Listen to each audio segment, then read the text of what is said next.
cafe racers.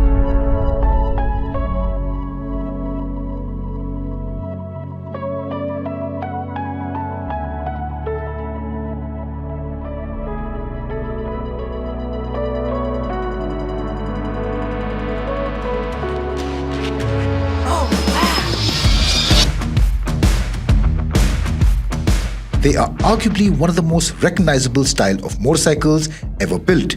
Popularized by the cafe racer movement in post-World War Britain in the 1950s and 60s, these type of motorcycles were so significant that we can still find their DNA in modern motorcycle design. The movement itself involved youngsters on modified Triumphs, Royal Enfields, Nortons and Vincents with an aim to be the fastest racers between two cafes, racing for nothing but the respect and glory of their peers. As the movement gained momentum over the years, the 60s and 70s brought in the Japanese manufacturers which were more reliable and even faster. In fact, they even launched factory-produced turnkey versions of standard motorcycles like the Honda CB350 TT Cafe Racer. Now, during this era, the popularity of artistic, free-thinking hippie culture grew alongside the cafe racer movement. And especially in places like California, not only did they flourish alongside each other, but actually became synonymous with each other. Unfortunately, today, in the bustling metropolises of London and New Delhi, it's hard for these cultures to flourish. However, it isn't hard to recreate them. In fact, I have the perfect place in mind and the perfect motorcycle to perfectly live out my boomer cafe racer fantasy. And with that, you find me at the Kochi beach, and we're just about to take the ferry to Fort Kochi, where we begin our adventures. The steed with me is of course the Honda CB350 RS, and it seems only fitting that if we go cafe hopping, well, we have a cafe racer with us. So our first stop for the day is of course the Leela Art Cafe, where we'll get some scrumptious breakfast, get our first taste of the culture. So what are we waiting for? Let's begin, because we have a lot to do and a lot to see.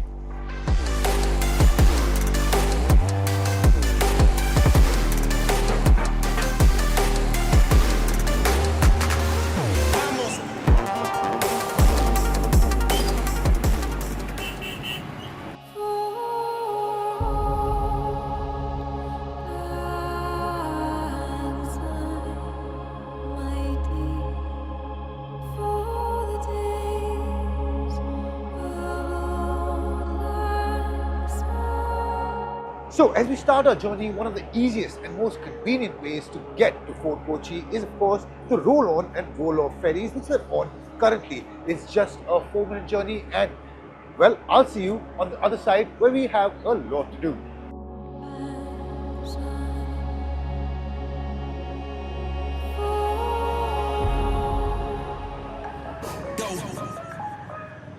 Feel like I should go.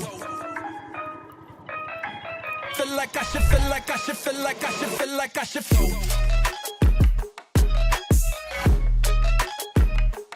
Feel like I should flow. Feel like I should, feel like I should, feel like I should, feel like I should.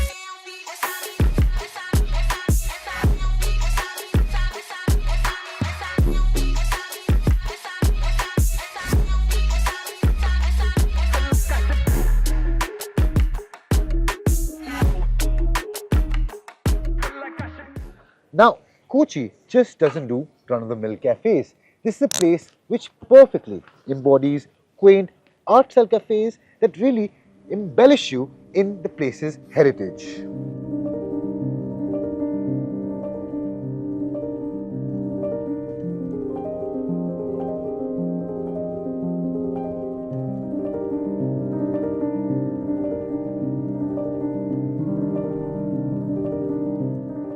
And one such destination is the Leela Cafe, be it art, textile or food. This place will be our first taste of this city's culture.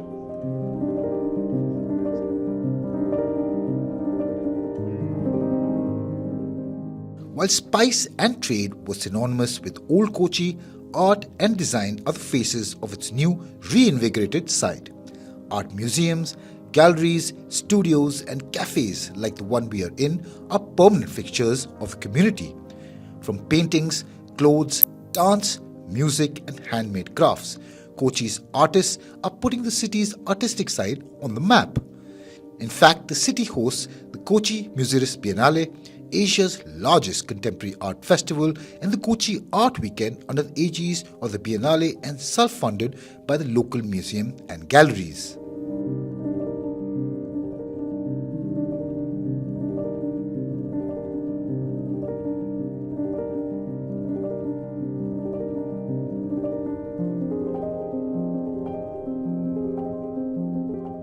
Well, cheers guys. This place, well, it perfectly embodies old school architecture outside with modern amenities inside. It is such a vibe, and it's really fitting that I'm here on the Honda CB350 RS. This too encompasses retro cafe racer styling with modern amenities. It's beautiful in an old school way, but doesn't compromise on modern amenities. You get LED lighting, semi-digital instrument cluster, wide-spoke alloy wheels, dual-tone paint scheme, and overall, I think there is no fitting bike which is better. But I think we're done here. It's time to move on. It's time to see what other places Kochi has to offer.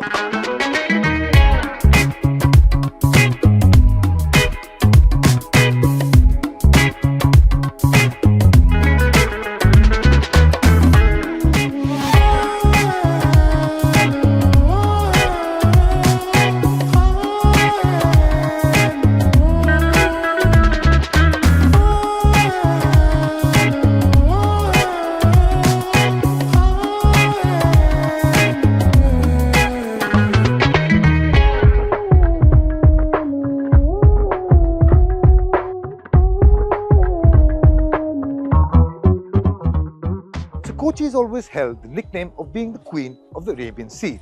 It's been a trading hub for spices, silk and other goods in ancient times. In fact, it's been influenced by the likes of the Arabs, the Jews, the Roman, the Greek and the Portuguese, and all of it amalgamates in places like this. This is called Jewtown and we're about 100 meters from the Jewish synagogue.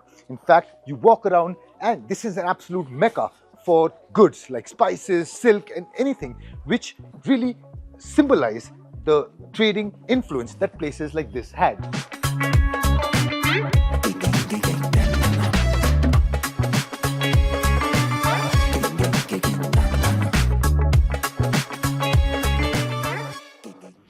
Today, the city's rich historical legacy is well exhibited in places like this, Fort Kochi.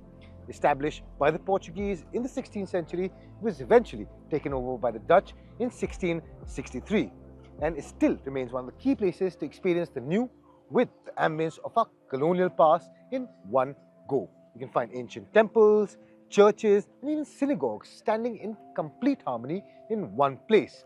And no matter how much I compliment it, you just have to experience it with your own eyes. Now, if you excuse me, it's time to fill up on a hearty meal before we make our way to our next destination.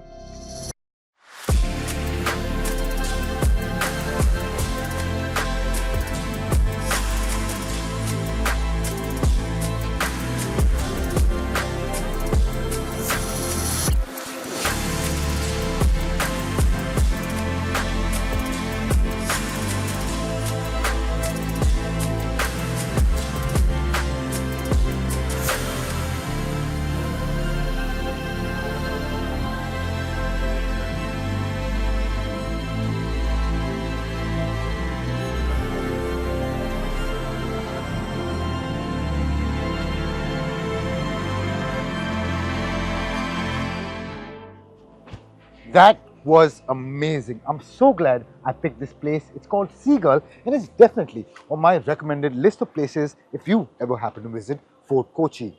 And as for the CB350RS, I think it's performing flawlessly. It's easy to ride, it's relaxed, and we did take quite a few back roads and small roads to get here, and with the slipper assist clutch, the easy and light clutch action, it's definitely an absolute breeze to ride. But we're not done exploiting the performance yet. Now we're heading to the backwaters in order to see what the CB350 has to offer and also maybe check out the sunset and take in a nice relaxed cruise.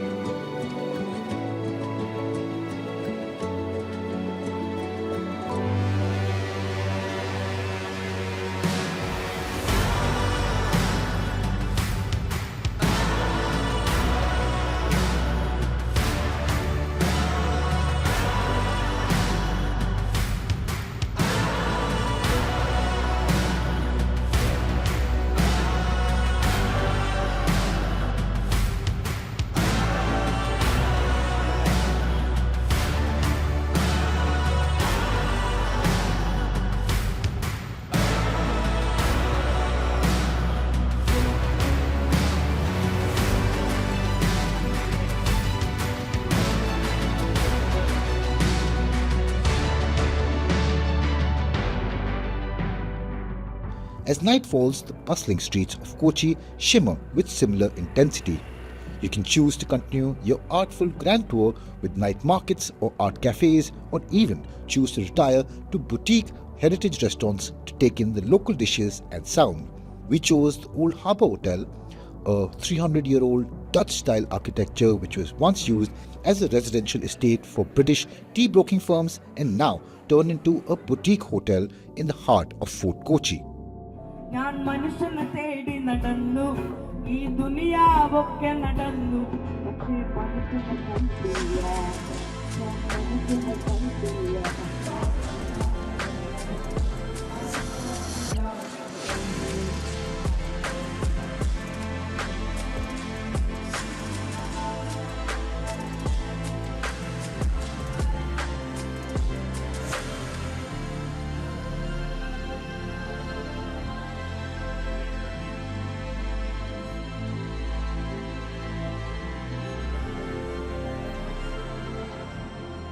So of course, after a power-packed day, it was only fitting that we ended up at Old Harbour Hotel for some fine dining and some live music. And in that sense, the perfect companion also turned out to be the CB350RS. That seemed tailor-made for this journey. It was easy, it was relaxed, it was stylish, it was retro, but it also offered the features. And it's hard to fault a motorcycle like the CB350RS for the journey I had in mind, and it's also hard to fault Kochi for the experience that it had to offer. And if I had to sum up, what I would like to say is that cafe hopping in a cafe racer is definitely an experience worth having.